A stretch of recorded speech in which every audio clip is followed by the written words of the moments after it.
And just to briefly explain wind chill. So why is it important? We got to think about our body as far as it's radiating heat. So it's radiating long wave radiation. It's radiating thermal energy. It's emitting heat from our internal organs outward.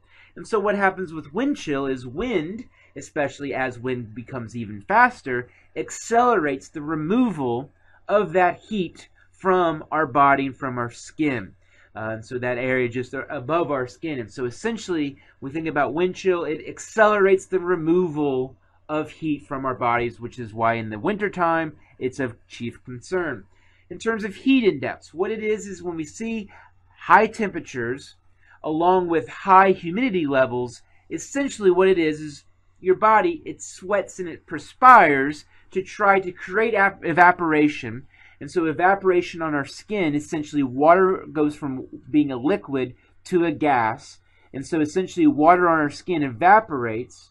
And so because of that, that's why we perspire. We naturally are creating evaporation, which evaporation promotes cooling at the surface. That's why when you jump in the pool in the middle of the summer, even if it's 180 degrees outside, you get out, you get the chills because the water on your skin is evaporating. It's going from being a liquid to a gas. And so when we think about heat index, why when we have more humidity in the air, essentially more water vapor in the air, our bodies have to work even harder to keep itself cool. And so heat index, we think about the key reasons as far as why relative humidity influences temperature and why that has to do anything with our own bodies is the fact our bodies naturally perspire, but when it's so humid out, when the humidity of the air is so high, it has to work even harder to keep itself cool. To showcase tight weave and loose weave, I've showcased that here using these diagrams. And so on the left-hand side, we can think of that as being loose weave. So it's like wearing sweatpants. Where on the right-hand side is a very tightly woven fabric. So that's how I can showcase this. And so if you think about which one of these has more yellow exposed, definitely one on the left is going to have more yellow exposed and some more of that underlying surface area exposed. So when we think about wind chill, we can layer up, but if we layer up with a bunch of sweatpants and a bunch of loosely woven fabric, it's really going to protect us as much as like a windbreaker. Something that's very, very tightly woven is going to prevent that wind from removing the heat from our bodies and from the skin layer.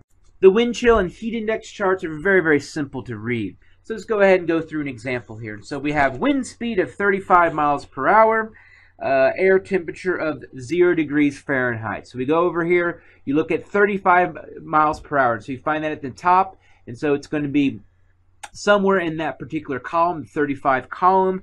And then we have an air temperature of 0, so we go down to 0, and that should be the negative 27 degree, make sure you label, Fahrenheit would be the wind chill. And so at 35 mile per hour wind at 0 degrees is going to be a negative 27 degree Fahrenheit wind chill. Now using the heat index table, go ahead and infer that. And so we have a relative humidity of 90%. So we see that it's over at the top, the 90 up there at the top.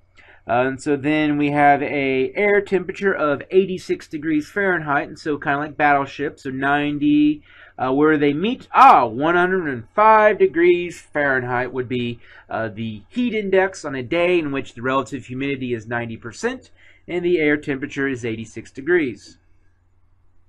And so all the other questions you should be able to answer in some way, shape, or form from your G107 insights. And I highly encourage you. What they say about you guys, young people, is that you aren't able to think creatively. You aren't able to think on your own. So you're great at memorizing things, but you aren't able as far as answering the why question. I disagree. I think you can. So when you answer the other questions, the knee jerk is, well, I'm just going to ask the professor. I'm just going to come and meet him, meet him early. Try to answer the questions as best you can. So do not come to me with questions in which I can tell you haven't done any research, you hadn't done any deep thought. But all of this should be pretty self-explanatory, and I hope you've done well.